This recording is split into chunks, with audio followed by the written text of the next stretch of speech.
Welcome to the deep dive.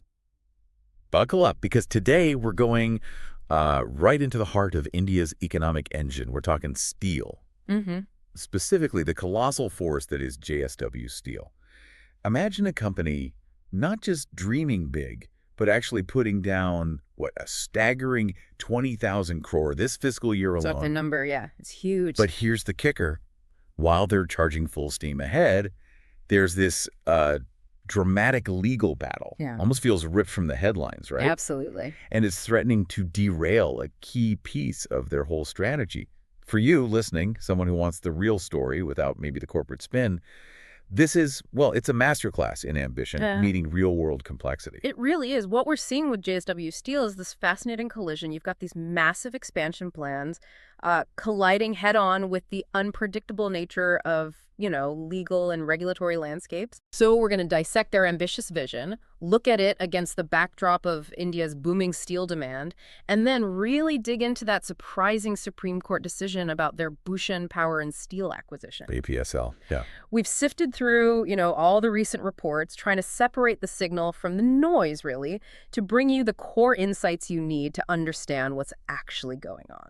Okay, 20,000 crore. Let's just let that number sink in for a second. It's kind of mind-boggling. What's the driving force? What are they hoping to achieve with that kind of money? It's fundamentally about dominance, really. Dominance in a market that's, well, it's on fire. This 20,000 crore capex for FY25, it's like a three-pronged attack. Okay. Firstly, they're aggressively increasing how much steel they can actually produce, sheer volume. Capacity. Secondly, they're making big moves to secure the raw materials they need.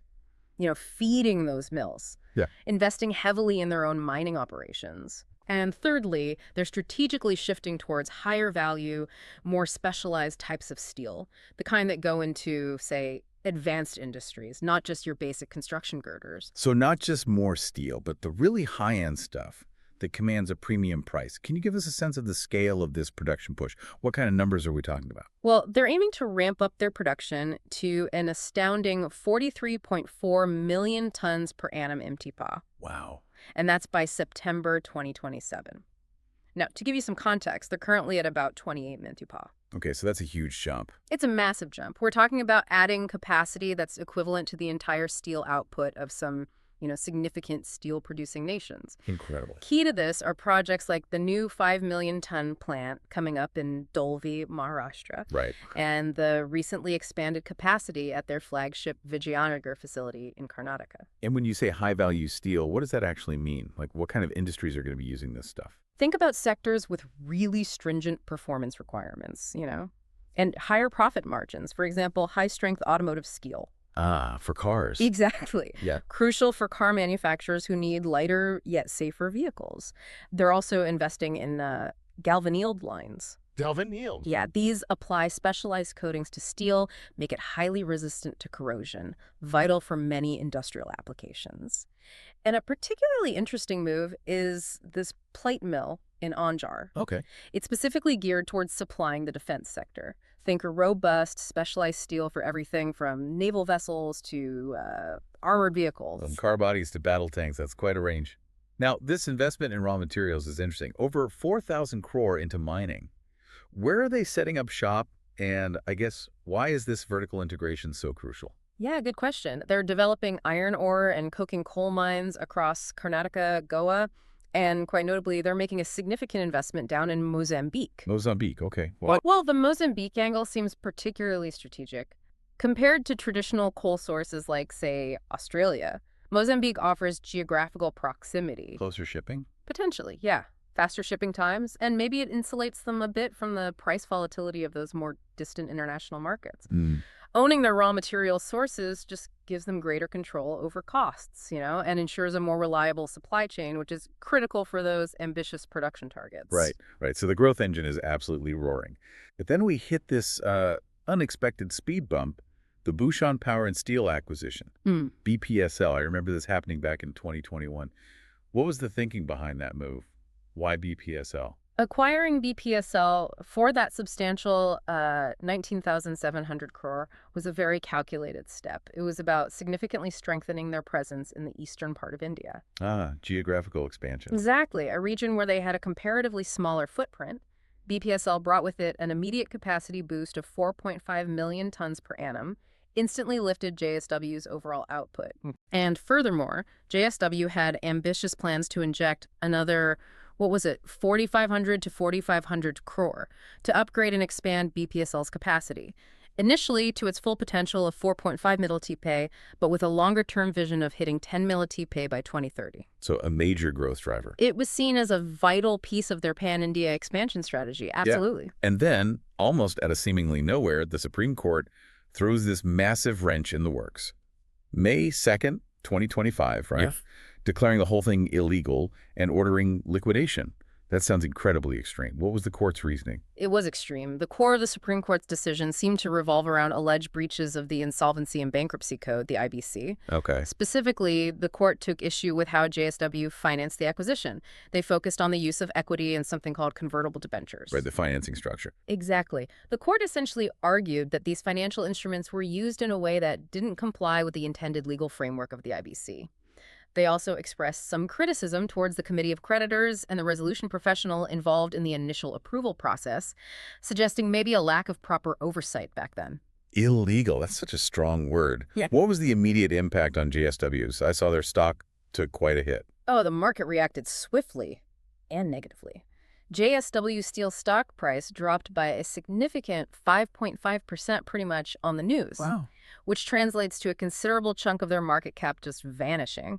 Financial analysts immediately started expressing concerns about a potential hit to their EBITDA, earnings for this fiscal year. Because BPSL was a big contributor. It was projected to contribute over 13% to JSW's total steel production. So, yeah, the prospect of losing that capacity understandably rattled investors quite a bit. So what's JSW's game plan now? They can't just sit back and accept this, surely. I heard they're planning to fight it. Oh, absolutely not sitting back. JSW has publicly stated that they believe they adhered to all legal requirements during the acquisition. They've announced their intention to file a review petition with the Supreme Court. They have a 4-week window for that. Okay, a review petition. And interestingly, there have also been subsequent reports, just whispers, maybe suggesting the Supreme Court might be willing to reconsider their initial ruling, potentially even put the liquidation order on hold. Really? So it's not over yet? Not by a long shot, it seems. This legal drama is definitely ongoing, and the final outcome remains pretty uncertain. It's a real nail-biter. Definitely sounds like it. But this whole situation, it kind of makes you step back and wonder, why is steel just so fundamental to India's growth story anyway?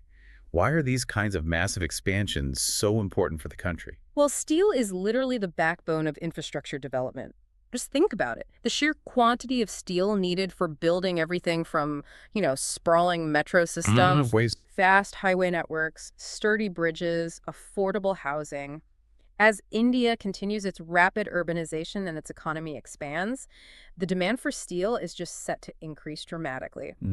In the last fiscal year alone, India's steel consumption grew by over 13%. 13%. And JSW themselves are anticipating another substantial leap in demand this year. The government's strong emphasis on infrastructure projects across the country, bullet trains, smart cities, rural electrification, that's a major catalyst for this growing appetite for steel. And we've seen government policies influencing the steel market too, haven't we? Like that safeguard duty on imported steel. Precisely. The imposition of that 12% safeguard duty on steel imports, it essentially makes imported steel more expensive. Which helps domestic producers. Exactly. It creates a more favorable pricing environment for domestic producers like JSW.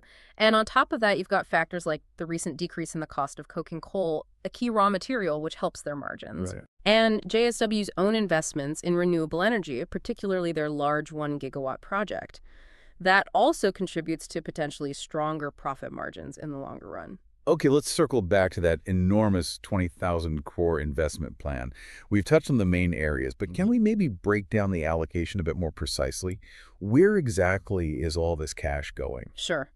As we discussed, a significant chunk is definitely earmarked for boosting production capacity, primarily focusing on Phase 3 of their Dolvi plant expansion. In Maharashtra. Yep. And upgrades to their Vijayanagar facility in Karnataka. The future investments planned for BPSL's second phase are, of course, sort of hanging in the balance, contingent on how this legal battle plays out. Right. That's a big question mark. Then there's the 4,208 crore allocated to mining ventures. That'll fund the development of those iron ore mines in Karnataka and Goa, plus that crucial coking coal mine in Mozambique. Got it. Raw material security. A key strategic focus, as we said, is moving up the value chain. So hence the investments in those advanced galvanizing lines for the auto sector. The specialized cold-rolled, grain-oriented steel plant that's a collaboration with JFE for use in electrical grids. Interesting. And that strategically important pleat mill in Anjar aimed at the defense industry. It really sounds like they're aiming for both greater self-sufficiency and a move into these higher profit, specialized markets. What about efficiency and environmental stuff? Are those factored into this massive spending? Oh, absolutely. A portion of the investment is definitely dedicated to enhancing operational efficiency. Things like developing a slurry pipeline in Odisha helps transport raw materials more efficiently, and a pellet plant to optimize their raw material processing. And as we mentioned, that 1 gigawatt renewable energy project is a substantial commitment. It's about reducing energy costs long-term, yes, but also significantly improving their sustainability profile, aligning with global environmental concerns. EC goals. Exactly. And finally, of course, a necessary portion of the capex is just allocated for routine maintenance and upgrades. Sustenance capex, they call it, keeping everything running smoothly. And how are they paying for all this? Such a massive outlay must require some serious financial maneuvering. Are they taking on a ton of debt or funding it mainly through earnings? Their funding strategy actually appears quite robust. They seem to be relying mainly on what's called internal accruals. So their own profits. Essentially, yes. The profits they've generated, they have a healthy cash reserve, reported a strong EBITDA for the last fiscal year that gives them significant financial firepower. Good position to be in. Very much so. And the company has explicitly stated they don't plan to raise capital by issuing new shares. That suggests a high degree of financial self-reliance and, frankly, confidence in their ability to fund these ambitious plans themselves. Okay, now this Bhushan Power and Steel saga is just so unusual. Can we dig a bit deeper into how JSW even came to acquire them in the first place? What's the backstory there? Sure. BPSL was actually one of a dozen large companies referred to the bankruptcy court by the RBI, India's central bank, way back in 2017. Okay, so it was already in trouble. Deep trouble. They were carrying a massive debt burden, something around 47,000 crore. JSW Steel emerged as the successful bidder with a resolution plan worth, as we said, 19,700 crore. Right. This plan got approved by the National Company Law Tribunal, the NCLT, in 2019, and JSW actually outbid some other major players to get it, including Tata Steel and Liberty House. So it seemed like a successful resolution under India's fairly new insolvency laws at the time. What went wrong? Why did the Supreme Court suddenly rule against it years later? That's the puzzling part. Well, the situation got complicated. There were allegations floating around about financial irregularities, specifically money laundering by BPSL's former promoters, before JSW came along. Ah, okay. Pre-existing issues. Right. This led the Enforcement Directorate, the ED, the Financial Crime Agency, to attach a significant amount of BPSL's assets, something like 4,025 crore. Wow. And this whole messy backdrop seems to have influenced how JSW structured the acquisition payment. It led them to initially invest only a relatively small amount of upfront cash and use those convertible debentures for the rest. Which the court didn't like. Exactly. It was this particular financial arrangement that ultimately drew that strong negative reaction from the Supreme Court. They viewed it, it seems, as potentially a way to circumvent the intended processes and safeguards of the Insolvency and Bankruptcy Code. A flagrant violation, I think was the phrase used. And the consequences of this ruling are pretty significant, aren't they? I mean, the court ordered the financial creditors, the banks, presumably to return JSW's payments. Right. What's the potential ripple effect of that across the industry? Yeah, the immediate consequence is that directive, financial institutions who were creditors of BPSL have to return the substantial payments made by JSW within just 2 months. That's huge in itself. Big headache for the bank. Definitely. But the broader implications for the whole market for distressed assets and insolvency resolutions, they could be quite profound. How so? Well, think about it. If acquisition plans that have been approved and have been in effect for several years can suddenly be overturned like this, it introduces a significant level of uncertainty, risk, really, into the whole process. Makes bidders nervous. Exactly. Companies looking to acquire distressed assets in the future might become much more cautious, much more hesitant. That could potentially slow down the resolution of bad debts and impact the overall health of the financial system, you know? Yeah, that makes sense. So even with this major legal hurdle, JSW still seems to be pressing ahead with their long-term ambitions. What are their overall capacity targets looking like beyond this current investment cycle? Are they still thinking big? Oh, absolutely. Their long-term vision is still incredibly ambitious, reaching an impressive 50 million tons per annum production capacity by the year 2031. 50 million. 50. This includes further planned expansions at their existing Vijayanagar plant and, crucially, the potential for significant capacity additions at BPSL. If they win the legal battle. Assuming they can successfully navigate those ongoing legal challenges, yes. They've also been very actively pursuing the acquisition of new mining assets recently to further secure their raw material supply chain. They acquired a notable number of iron ore and coking coal mines just in the past year. And their strategy isn't solely focused on India, right? I seem to recall hearing about potential international collaborations. That's correct. They are exploring strategic international partnerships to further strengthen their access to critical raw materials. For instance, they've been in discussions with Tech Resources, a Canadian company, Yes. regarding a potential investment, maybe a stake, in their coking coal business up there. So that shows a global outlook in their efforts to secure the essential inputs they need. And it seems like sustainability is becoming an increasingly important part of their overall strategy, beyond just the, cost benefits of renewable energy. Absolutely. That significant investment in the 1 gigawatt renewable energy project is a clear indicator, yes. But furthermore, they have publicly stated intentions to gradually decrease their reliance on thermal coal. That aligns directly with the growing global emphasis on ESG, environmental, social, and governance considerations within heavy industry. Right. It's becoming table stakes almost. Increasingly so, yes. Let's talk about their financial health for a moment. How are JSW's finances looking overall, especially considering this massive capital expenditure and, well, the huge uncertainty surrounding BPSL now? Well, JSW reported a pretty strong overall financial performance for the last fiscal year. Robust EBITDA, as we mentioned. Now, their profits did see a bit of a dip in the final quarter, Q4. Why was that? Mostly due to factors like increased coking coal costs at the time and maybe some softening in steel prices then, but the overall picture for the year remained positive. And looking ahead. Looking ahead to this current fiscal year, FY25, they are actually anticipating a decrease in coking coal costs and potentially a recovery in steel prices, so that should bolster their profitability. Okay. Their net debt, interestingly, has actually seen a recent decrease quarter on quarter, and their debt-to-equity ratio seems to be at a manageable level, around 0.93.